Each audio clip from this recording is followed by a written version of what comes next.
What's up everyone, MichiganerE here today with Technology of the Future Part 2. Now, this is a long overdue sequel video that I wanted to do for quite a while, about half a year to be exact. And now, after 2.5 years, this video is finally here, so let's get into it.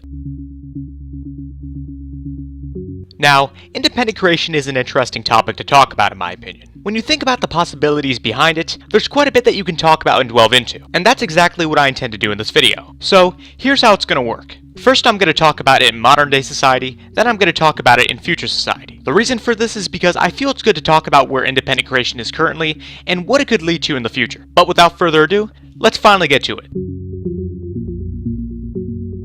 So, over the last decade or so, independent creation has really affected modern day society as a whole. This, along with modern day technology in general, has really affected and changed us as a species as well as the entire world overall. For example, take YouTube for instance. Yes, even with the website's obvious flaws, regardless, it's still given us a lot of power for independent creation. A voice to be heard. 15 to 20 years ago, the thought of being an independent creator who has millions of fans is something no one would have ever thought about, or, yet again, would have found to be absolutely insane.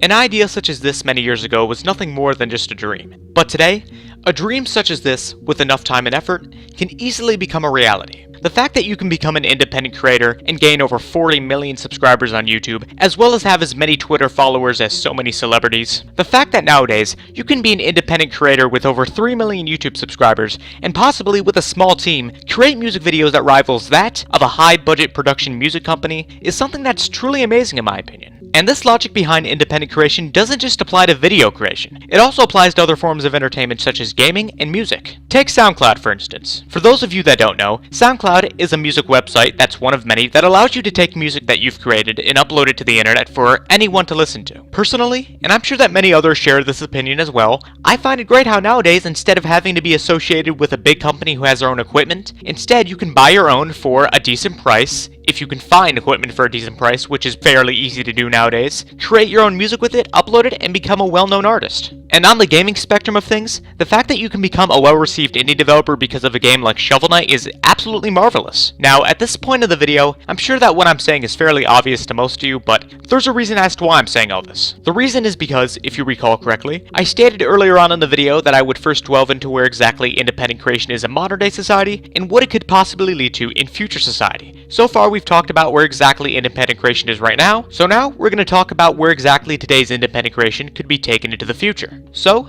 let's get into it. Earlier on in the video, I discussed certain examples of modern independent creation such as music and gaming. Now what I want to do is discuss where these certain aspects of independent creation in modern day society could possibly be in the future, whether it be 10 years from now, 20 years from now, 30 years from now, you name it. Personally, I think that with time, independent creation is eventually going to overtake corporations and big types of companies. The reason is because of the direction that society is currently moving into. Instead of working with big corporations, a lot of people nowadays would prefer to do things on their own independently because of the fact that they have the resources to. Once again, look at gaming for example. I don't know if it's just me, but it seems like nowadays there's more indie titles than there is AAA titles. And I think there's two reasons behind this. Two specific reasons. Reason 1. Because of how much easier and cheaper it is to produce indie titles over AAA titles, it makes sense for AAA developers to want to go down the route of indie development. This is also the reason why a lot of new developers are choosing to go indie over AAA. And considering the resources and the amount of time that are needed to develop huge AAA titles, it makes sense for a lot of developers to prefer indie over AAA. Reason 2. Considering the fact that most, if not all AAA games are set to be released by a certain deadline because of the publisher publishing that game, it makes sense for a lot of developers to prefer indie development over AAA development. The reason for this is because, unlike AAA developers, indie, aka independent developers, have the freedom to release the game that they're working on when they feel that product is ready to be released to the public. Unlike AAA developers, which are forced to release a game, once again by certain deadlines set by the publisher of that AAA game. Which means that, all in all, indie developers have less stress to deal with over AAA developers. And considering the logic behind reasons 1 and 2, I feel that this logic applies to all forms of entertainment that exist currently. Whether it be, once again, gaming, music, or just about anything. And so, this is why I believe that, in the future at some point, independent creation is eventually going to overtake corporations and big budget companies. But, I can't help but wonder, what does this mean for the fate of corporations and big companies? Well, let's delve into that.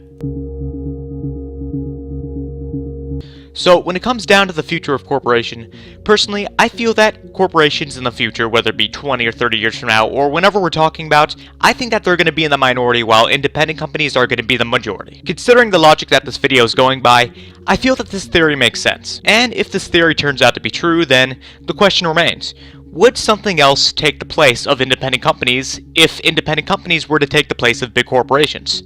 Maybe, maybe not. Of course, we'll just have to wait and see. Perhaps this theory will be proven false and I'll be in the wrong, but hey, that's perfectly fine. This is nothing more than a harmless theory, and speculation is what makes theories fun. Speaking of theories, what are your theories for the future of independent creation?